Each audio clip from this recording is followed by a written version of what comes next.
Today, we welcome graphic designer Jamal Collins, who gives music a visual life through video speed art. Jamal has recently collaborated on a speed art project with Cleveland indie band Mossom, whose members David Moss and Russ, I've forgotten your last name. Herbert. Thank you very much. Unbelievable. Wow. They join us. I know. I'm not worthy. See you guys later. So they are going to continue. Well, welcome. That was probably the best introduction. How many 6'4" redheads come walking through here? You'd be surprised. Oh, okay, there's a lot of bands. Stay corrected. So how did all three of you meet and get together, start collaborating? Yeah, go ahead. Well, turns out Jamal and I worked together at Beechwood Studios back in the way day, 2090. 99? Yeah, 99. Well, something like that. But he worked on a different crew and a different shift, and so and he also went to Akron with our mutual friend Jamal Wilkerson. Shout out to Jamal. Right. I think it's a small community, so all the designers kind of know each other or know of each other. So, like you said, we have a mutual friend that kind of always kept tabs on him and make sure, just to see what he was doing. Do you also have a musical background? Not really. Just a fan of music in particular. So I was kind of raised. I was born in 1970, so I was kind of raised on rhythm and blues and stuff like that. So that's kind of where my background comes in at. And I was watching the speed art that you did for the EP cover, right. For Mossom, and I was so interested to see that within the video we see your thought process, which is kind of incredible. You can go to an art museum and you see the finished product, you see the masterpiece, right. And you don't know all the work and all the decision making, and you kept changing your mind, you kept moving the moon around, and you almost put Russ on a David Bowie body, but I guess my hat messed up the whole concept. Right. So. I was actually running dialogue while watching that. I'm like, no, he didn't like that. Okay, no, he's not doing that one. What happened on the moon? Yeah, I said the same thing. Why did you take the moon? Right. Okay, whatever. Yeah, but it was really neat to watch. It was so cool to see how you just kind of formed it. So, why do you choose to leave all that decision making in the video?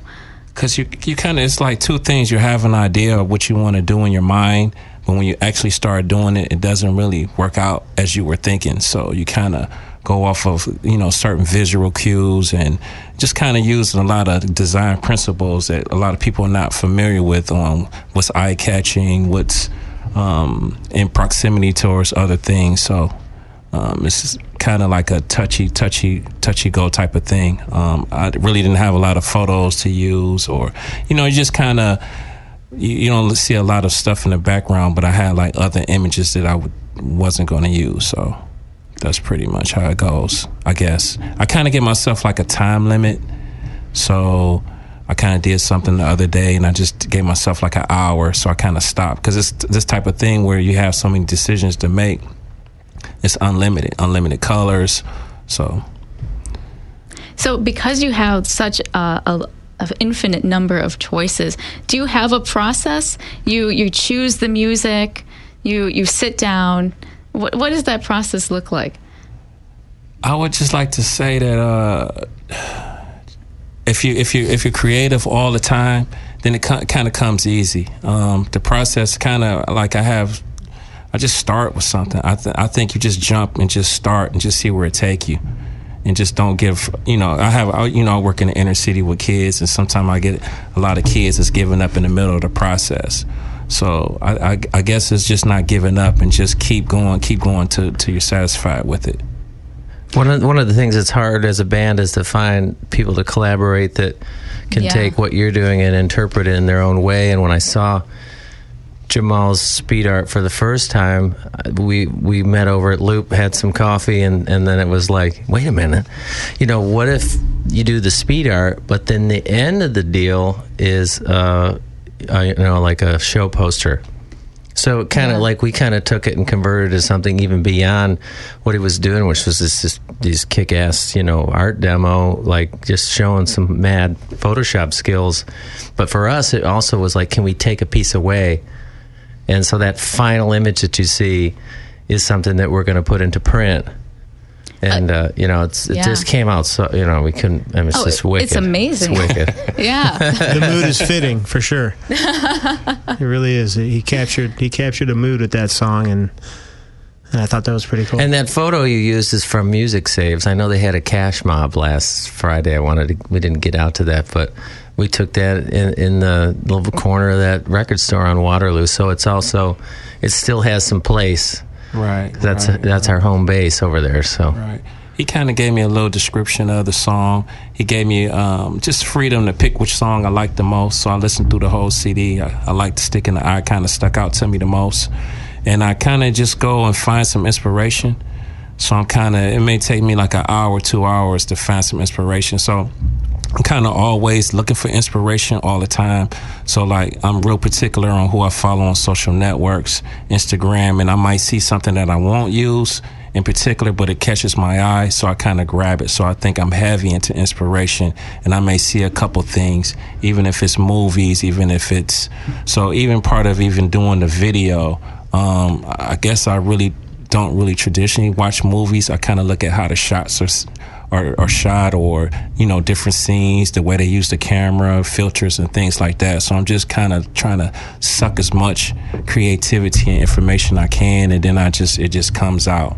So I would like to say I think one of my problems when I was younger is that I kind of waited till like Monday when I went to work to be creative, and it doesn't work like that. It's like being creative all the time. So if you're creative all the time, it comes easy to you. So that's I kind of make it look easy, but I got a lot of hours into it. I graduated in '97, but I was always a creative kid. So it just takes a lot of time and a lot of hours, and I kind of try to get that over to kids. So even the speed art you see me doing, that's just like practice and seeing if I could push the envelope, and along with the challenges of not having enough photos and things like that. That's kind of my process, I guess. Now, we've both been in that same space, so like using a tool like Photoshop for 20 years or more, and just realizing that there's a lot of time elapsed happening in other spaces, but not in computer graphics or visual arts. So I just thought that was really unique. But the other thing that we wanted to do as a band was support what Jamal is doing in the community, and if we can find another way to spotlight his work, then that the light will shine on everything else he's doing, because he's doing a whole lot with these kids. So I'm gonna love it if you'd talk about what you're doing. Yeah, I was just about to ask about that. Okay. You're sitting here. You're giving us such wise words. Oh, thank you. And you come from so much experience. And the last time that David and Russ were on, you guys were talking about how you were involved with the Boys and Girls Club and Creative Kids. Okay. Well, I started out as a typical designer and trying to change the world and try to be the best designer in the world in the Midwest and kind of take over, being the best creative person I could be.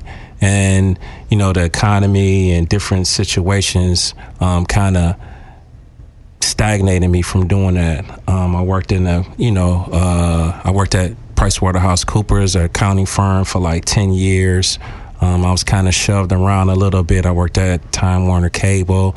So I have all this corporate background behind me, but at the same time, I was kind of struggling trying to find my place in the market, I guess, as an African American. So to make a long story short, my mother started working at the Boys and Girls Club. I started volunteering, and I was able to have an opportunity to work as an art instructor. And that basically was doing painting, ceramics, and drawing with the kids, trying to engage the kids. I was on 131st, kind of like, that's the Mount Pleasant area, so it's like a rough area.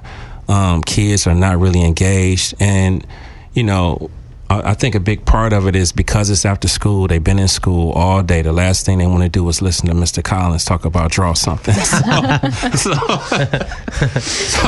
So along with that, I mean, it has its challenges. I mean, my car was stolen the second day I started. Oh my God. Oh my gosh. So, you know, I had to persevere and get through that. I'm walking to work. It's not my neighborhood, so it's kind of like tough situation to deal with. I got a newborn baby, so it's like all these things. And this is before the graphic design program, so I'm kind of just finding my way towards getting to this point. So it's it's a lot of things you go through, and it's for a reason that you're going through it, because it's something greater on the other end. So I my background is graphic design. I seen some computers that were not being used for graphic design purposes. They had some iMacs, like 3 iMacs at the main office. So I presented the idea, because I seen some other consultants coming in and doing some specialized work.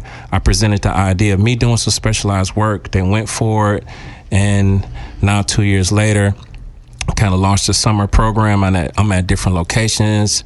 They got some more grants, some more iMacs. So I'm at like 7 locations. I'm in King Kennedy. Wow. I'm in St. Luke's. I'm on Lincoln West, Walton, John Adams, East Cleveland, FDR. So I'm traveling around and trying to, impact and just bring the kids up to speed on what's going on using graphic design to do that. So I don't only just talk about graphic design. I talk about marketing.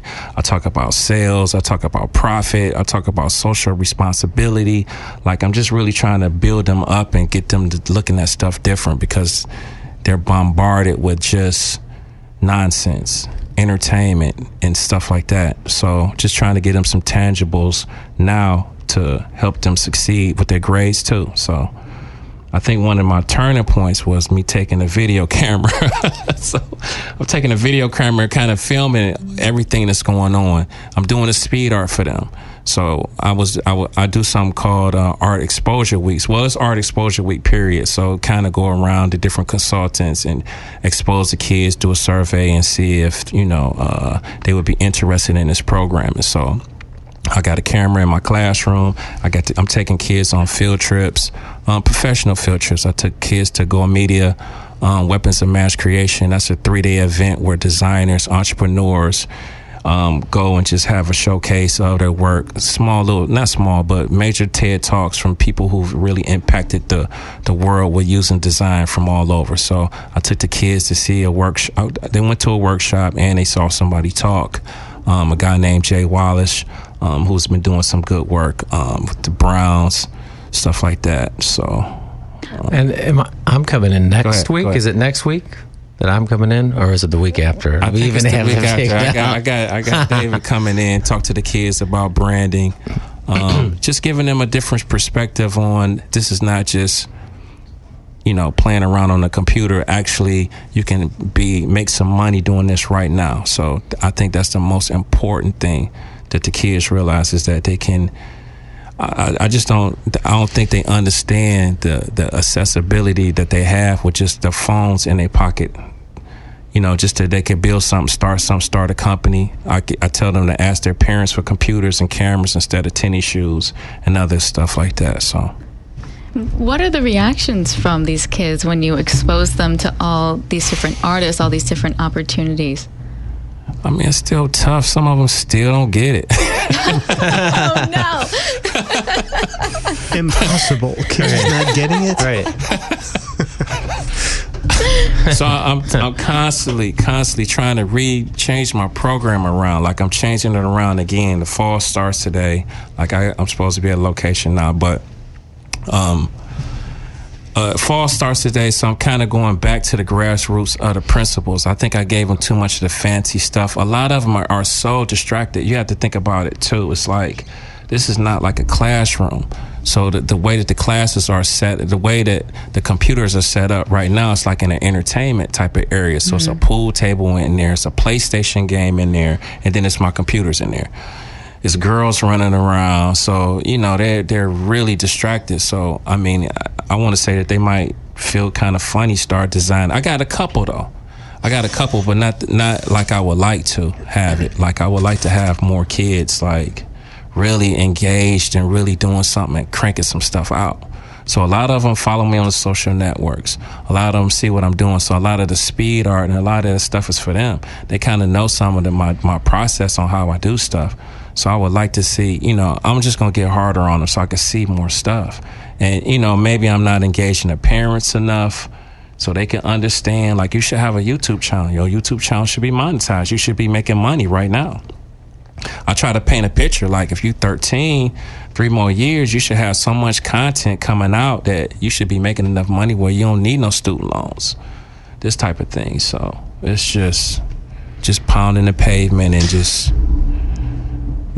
Instruction with kids is a slippery slope, because I give baseball instruction for kids. I used to be a professional baseball player, and I teach kids sporadically, and I teach the same kid every week. He's there every Sunday, and we work every week for years. And if I had a dime for every time I had to repeat the same thing over, and to make them just understand, like, okay, this is not just come on in, do a couple lessons, and you're good. I mean, and I try to quantify it too for them, like, okay, you did this repetition. How many do you think it takes to learn this? And they're, I don't know, 2,500. I'm like, try 5,000. I mean, sometimes you got to quantify it for them. They get this look like, oh my God, I can't believe. It's like, you just got to kind of, like Jamal said, you just really have to keep opening their eyes and just keep pounding them with that information, and just say, look, you have to understand this. And it's really tough sometimes. Even if they are interested and want to do it, they still just kind of don't see that value or see what they need to do, the small steps. They kind of see the end, like, oh yeah, the money, or I want to be the greatest at this. But they don't see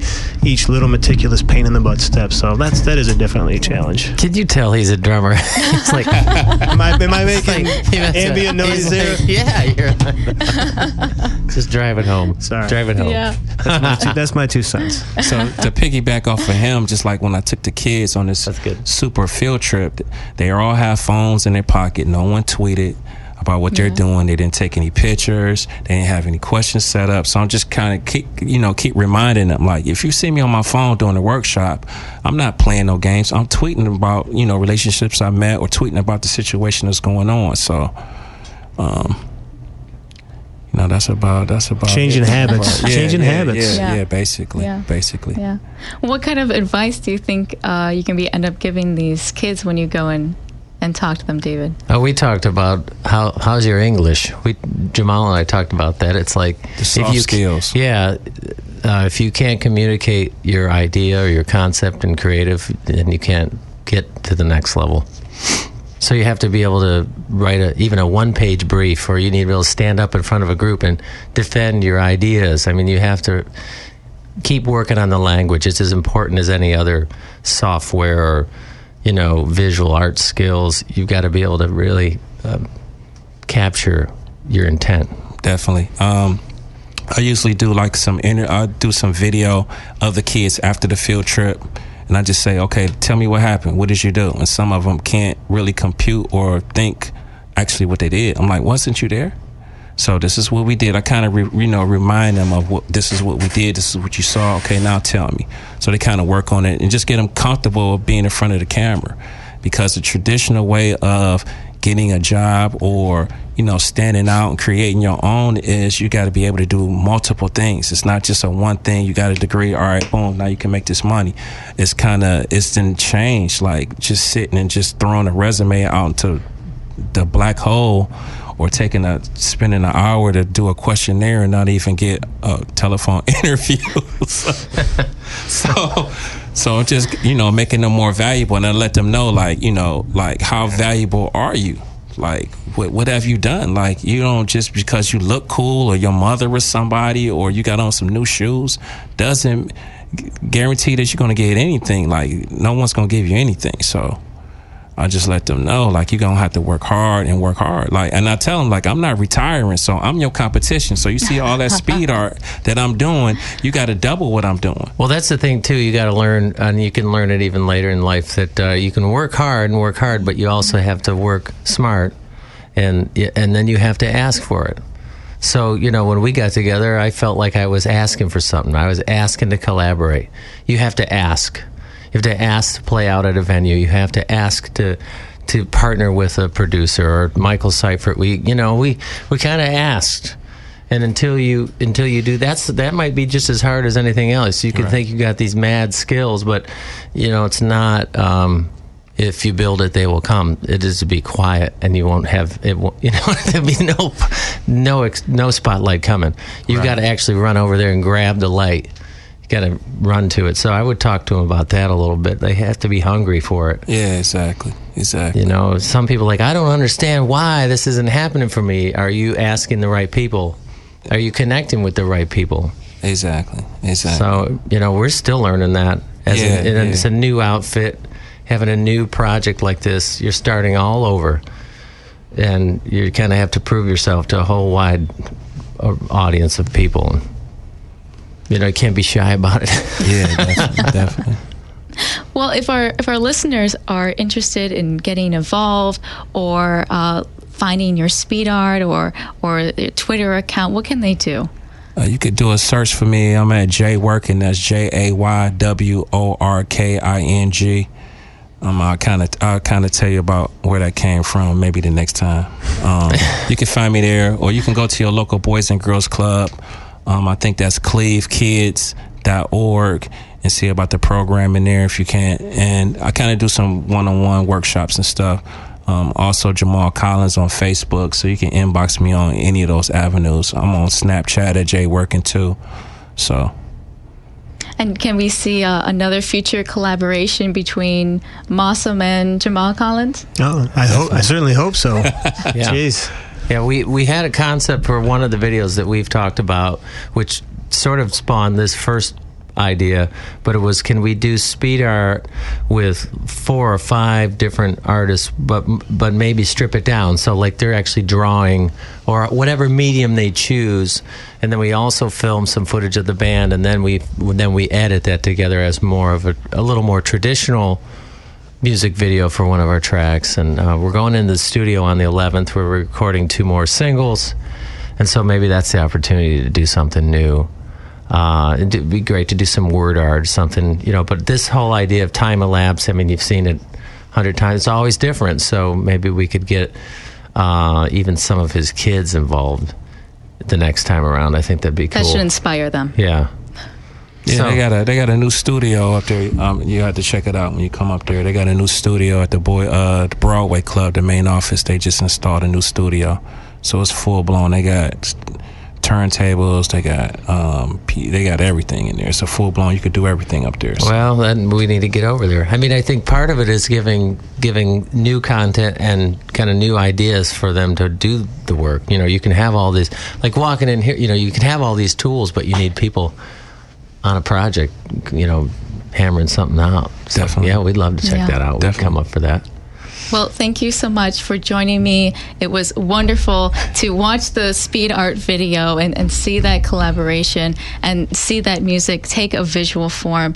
And if you're interested in hearing music by Mossom, you can visit www.mossom.band. And to read, listen, or watch more stories from The Vindicator, you can go to www.thevindi.com. That's TheVindi.com.